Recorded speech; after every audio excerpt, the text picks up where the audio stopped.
setting. And another thing too, no one knows who she is. That's the other thing too that kind of bugged me. No one knows that Poppy is this, except her goons. No one knows that she's a drug goddess. So I'm like, why is she hiding out in the middle of like nowhere? Like, why couldn't she? Wasn't like when she made that big announcement in the bar? Like, wasn't there a montage afterwards saying like who she was and all this other stuff?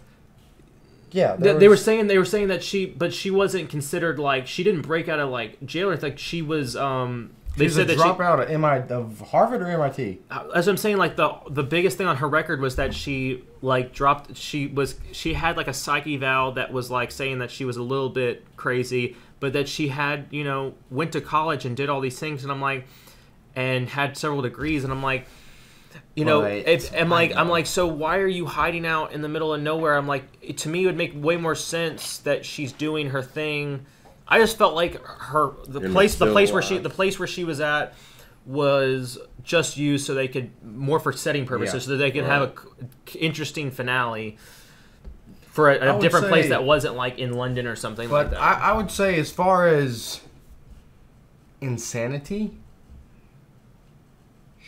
her character is a lot crazier than Valentine. Oh yeah. Valentine was more like a sociopath. Like, he was more like, where she's more of a psycho. Like, oh yeah, like she was grilling that. Like, I mean, spoiler, but she grilled that dude. And this is coming from three guys who saw it. What, you guys saw it? What, twice? Two? Kingsman? No, It. Oh, I've seen it twice. And this is coming we saw cannibalism earlier in the month. To me, what she did trumps what Pennywise did, as far as like the what they showed. I mean, the fact that I mean, the whole bit at the very beginning of the It film, which we're not going to spoil because this is not an It review. You can go check out our It review. I'm just comparing. But yeah, like, to me, I mean, if you want to ask me what my preferred film, what I'd recommend you go see, I'd tell you to go see But It. she throws a dude in a meat grinder, pats it, and grabs this chunk from like basically his head. Of his head or whatever. Clops it up into a burger, throws it on the grill, and makes the other dude eat it. That's disgusting. That is like, because she's a human. I mean, we're talking about.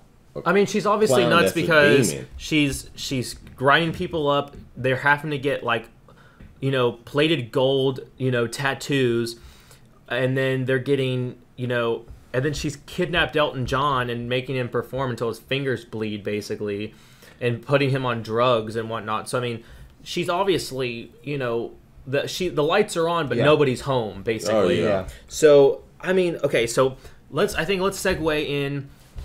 We talked about the villain. We talked about the statesman. A point that I really want to talk about, because I'm really torn about it, is Harry Hart, the old Galahad, Colin Firth.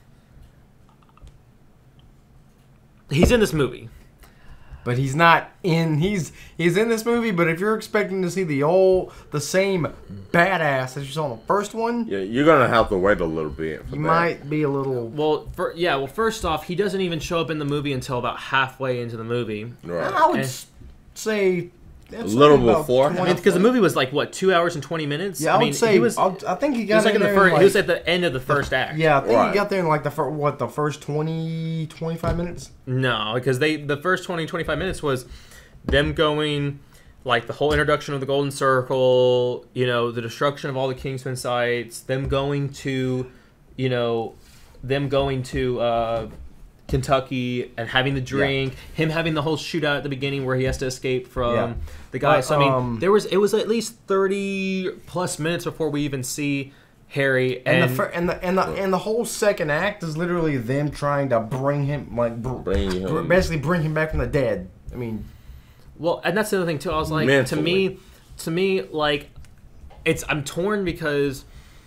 I actually liked how like the reasoning behind how he how he survived, and B, the reason he lost his memory. Like, that bit was actually pretty good. Well, I think the reason why I'm like whatever is because you have like, okay, so just to go ahead and get it out of the table, like off the table. So in this film, basically, they have to initiate, what is it, was it the Armageddon Protocol? Yeah. And so they basically, what happens is the Kingsmen are obliterated. All of their safe houses, all their sites. That's what Roxy and JB die. That's all I'm saying. Roxy and JB and his friend, and I mean everyone except for Merlin and Eggsy get like offed. Yeah. And so I mean, but that's the thing, what I didn't but which, like. They didn't go deep enough. I know. I was like, there was no real like, oh my god, like you literally just like there was no. It was all unceremonious. Like to me, like they didn't have any. There was no weight. There was no weight to like any of them getting killed off at the beginning. It was more of a gut punch. Like if you think about, I wouldn't say a gut punch. It's more like a slap to the face. Like, hey, we're gonna kill these characters, and we're not gonna give you anything. Like, there's no like real closure. Yeah. Like take Revenge of the Sith when they kill off the Jedi. Like that has more meat and depth than what they did. Because the thing was they killed like there were some Jedis where they just show them like offing just some random Jedis with lightsabers, but you felt more for that because you knew the backstory to like Darth Vader. You knew everything exactly, and you also knew you also dug Jedis. You don't know the backstory to the other characters of the Kingsmen.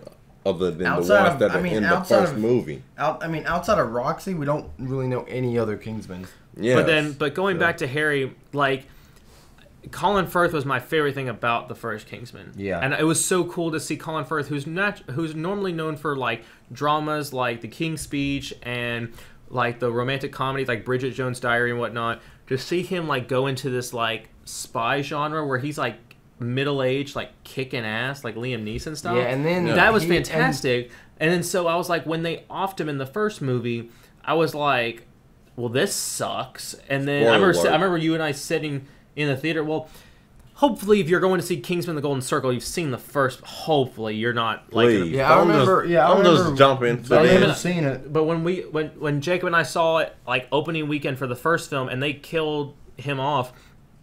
It was like, to me, I was like, there was weight to it because it was so unexpected.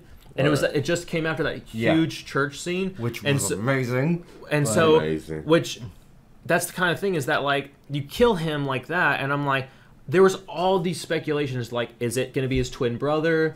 Is he going to be like a cybernetic? Is the ball going to somehow be lodged in his head?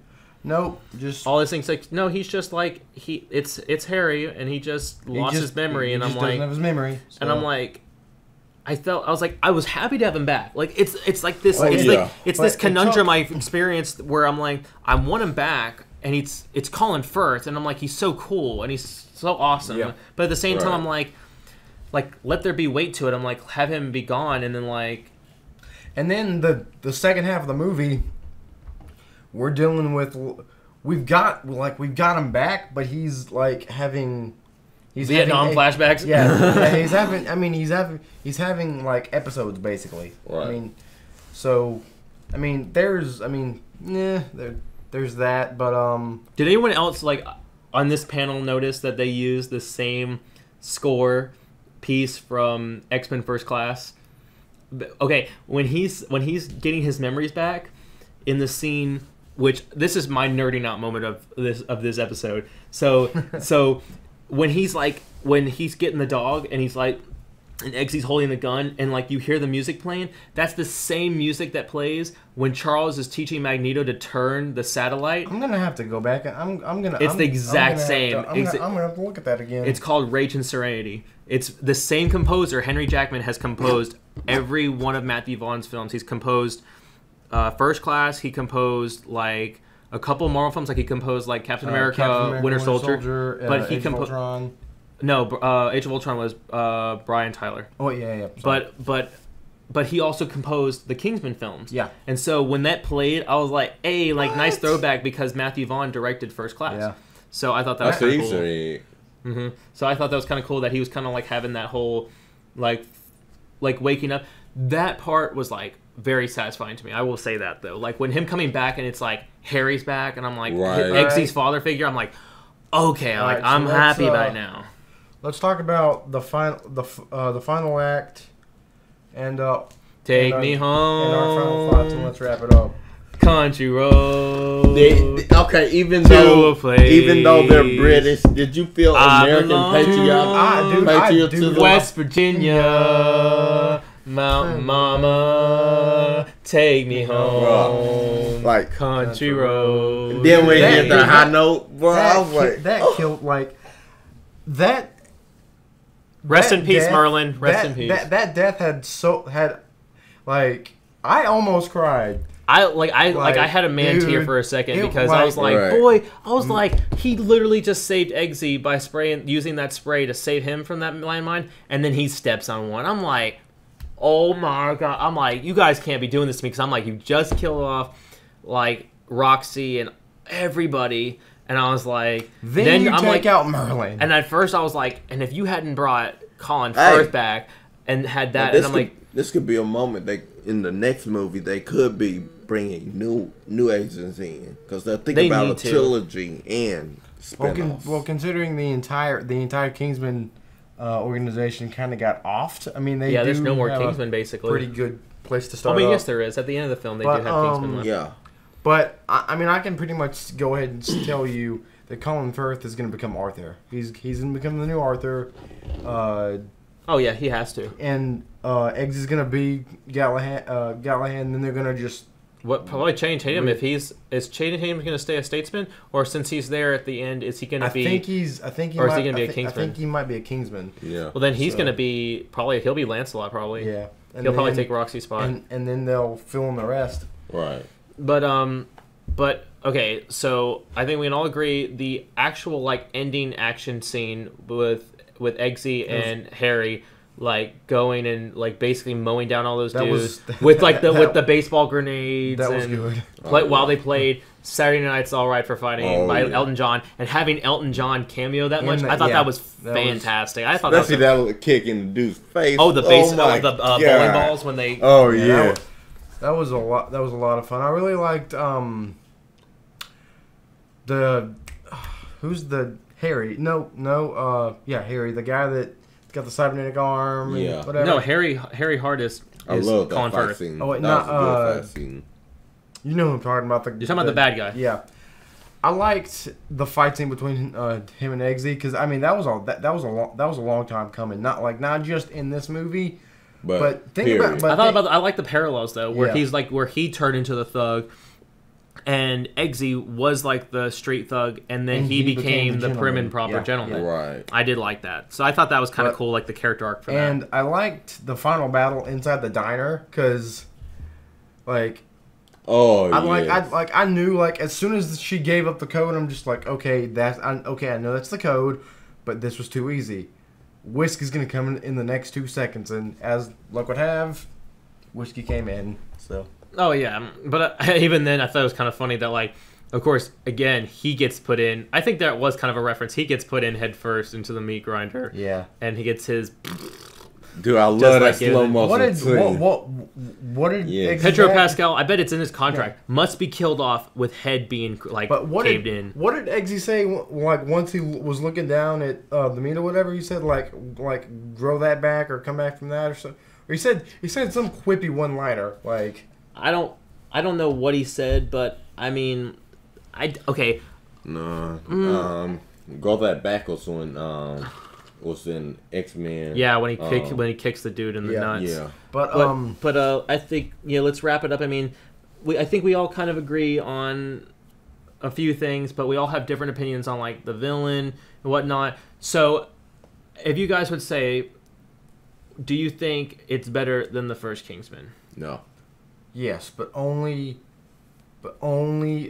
by a hair. Only by maybe an inch. Like it's splitting hairs between them. I think I would put this in like X-Men and like X-Men 2 territory. Like they're both really really good movies.